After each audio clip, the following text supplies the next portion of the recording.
Hi everyone, thank you so much for joining us today for our live with Sarah. I'm Chandy. I'm helping with social media at the Speakers Collective, and I'll be leading today's session. If you have any questions or comments, please put them in the chat. We'll try and get around to speaking about them.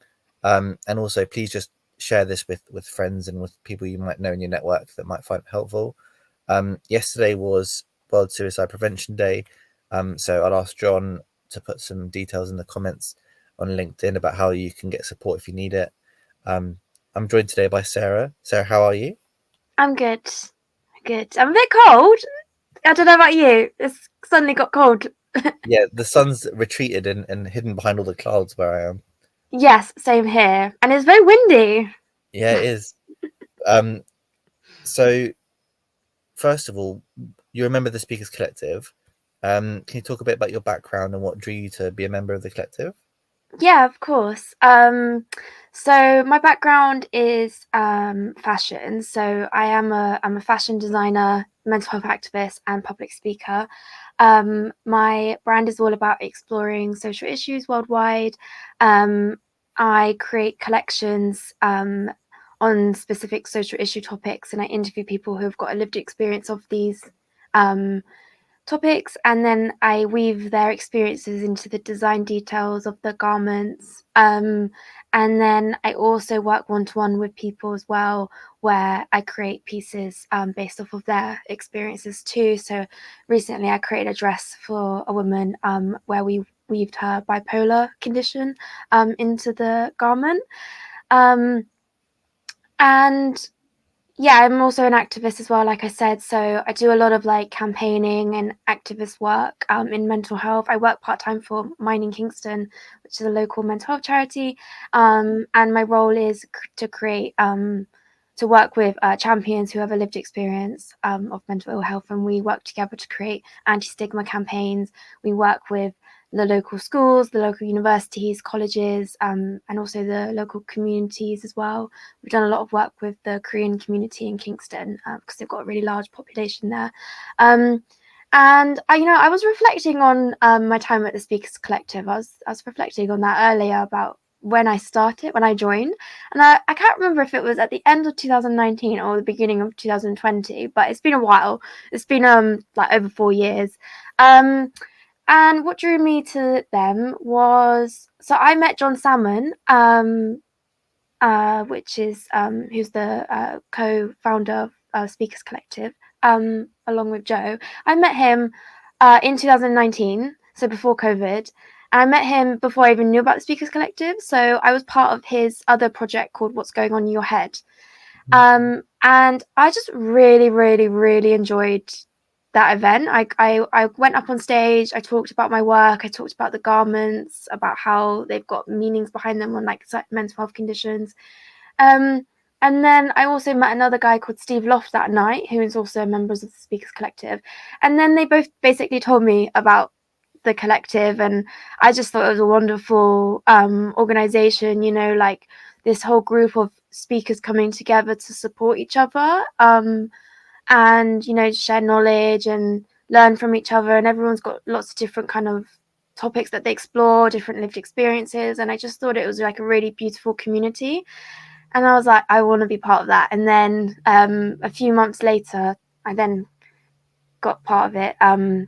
Yeah, so I think it was actually the beginning of 2020 when I like officially became part of it. But yeah, I think it's a beautiful community, and I've met so many amazing people like yourself.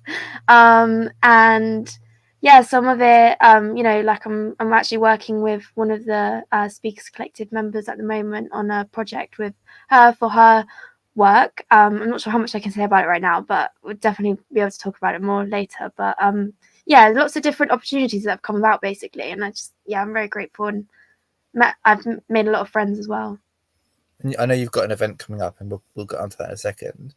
What you just were speaking about there sounded like for you, this isn't just about like the work you do with the fashion and stuff is almost therapeutic, and it helps not just you to come to terms with your mental health, but also helping other people express themselves. Is that what drew you to doing that with the fashion? Yes, exactly. Yeah. So when it all first started was when I was at college, and I was 17, and I went through my own mental health challenge where I developed PTSD, and that was the light bulb moment where I realized like I can use textiles and garments as a way for it to be therapeutic for myself, where I can express my thoughts and emotions in like a healthy way.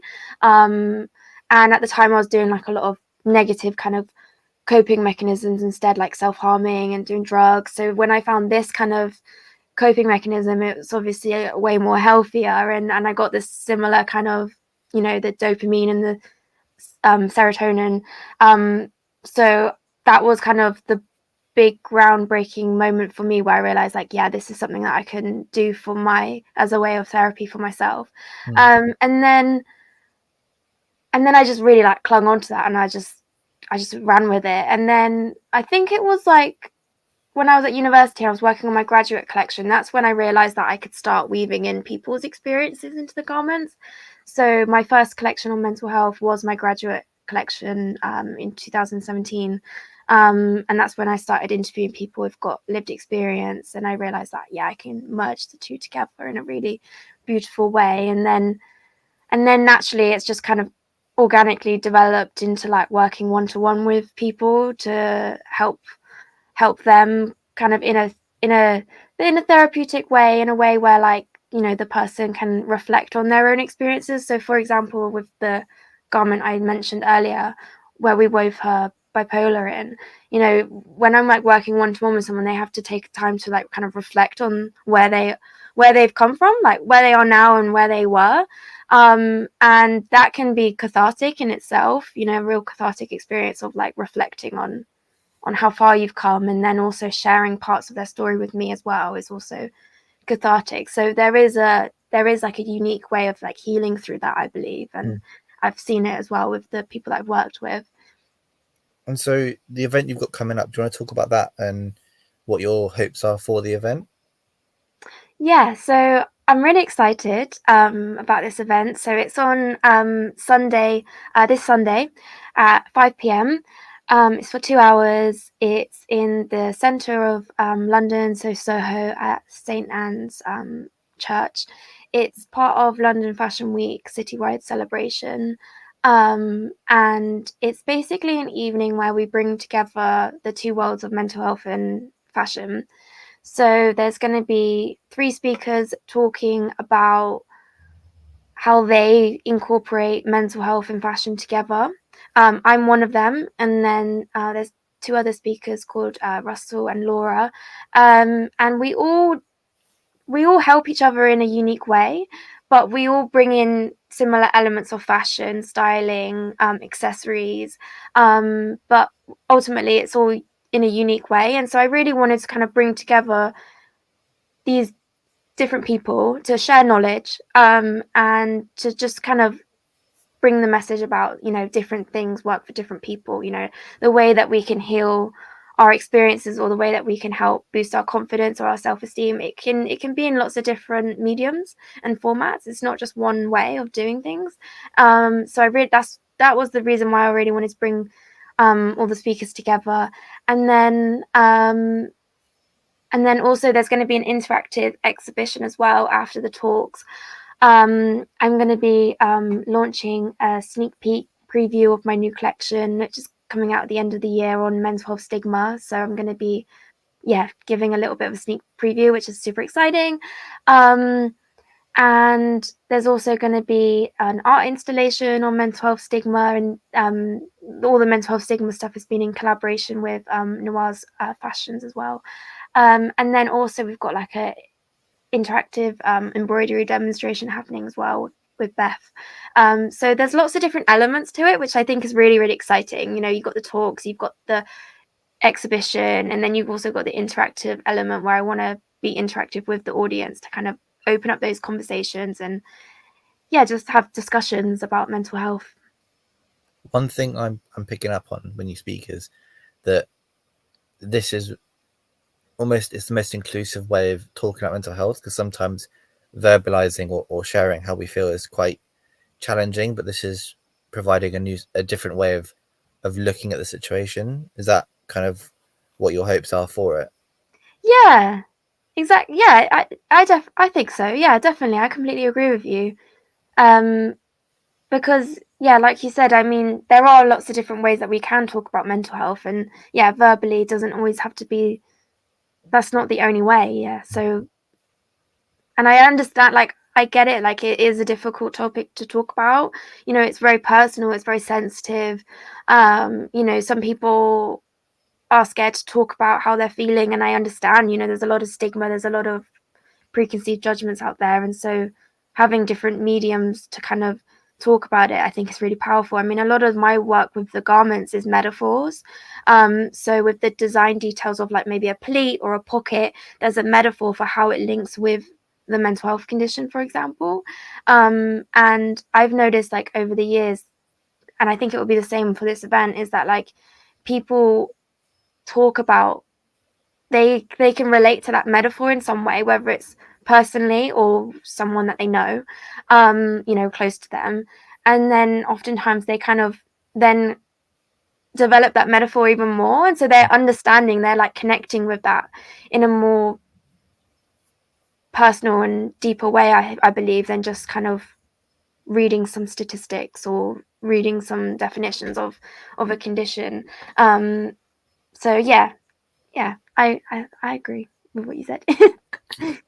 And I know you've got to go in a minute. So just finally, um, just in terms of what we had yesterday with the awareness of World Suicide Prevention Day, and we always say that although 1 in 4 people will have a mental health problem at some point, 1 in 1 of us have mental health.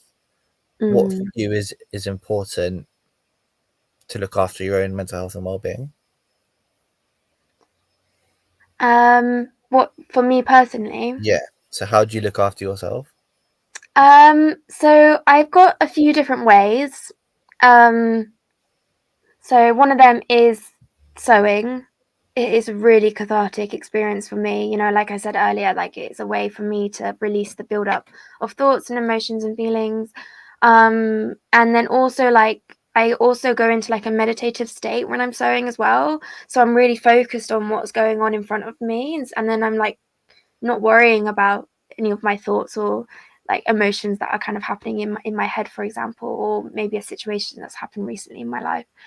And then also another similar kind of experience is like journaling. It provides like a very similar thing, and I journal like all the time. It's a really great way for me to like reflect and well self-reflect and introspect of how I'm feeling. And also like it just kind of gets out all of that buildup of emotions that I might be experiencing, like from like an anxiety attack, for example. And then also I meditate. I meditate a lot. And the more regular I do it, the more calmer I feel. So I'm a very anxious person. And yeah, meditation really just kind of helps relax my nervous system. Uh, and I also do yoga.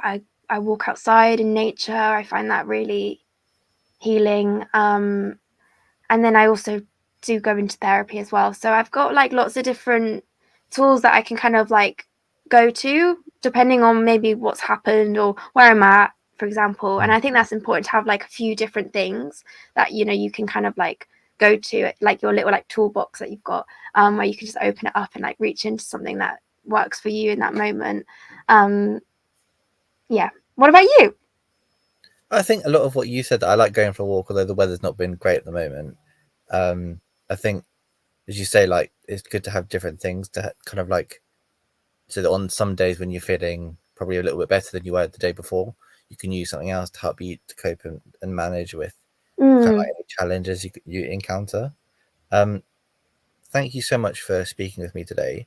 Just before we end the live, where can people get tickets or sign up to attend your event? So it is on Eventbrite. Is there any way that I can put it in the chat, like a Yeah, link? we can pop it in the chat after the live's ended. Or Okay, if you cool. can do that now, if that's easier for you, but we'll make sure that that's shared. Um, and hopefully we can have you back on after the event to kind of talk about how things have gone and kind of like the Yeah, next steps and stuff like that. yeah, that would be lovely. Yeah, I'd love that a lot. Let's do it. Thank you, Chandy. Thank you so much Oh, for your time. I really enjoyed talking with you. John's just put the link in the chat as well for everyone who wants to watch it and Oh, sign up great. for the event. So thanks, John, for that. And yeah, thank you, Sarah, for joining me today. Thank you so much, Chandy. Have a lovely day. And you. Bye.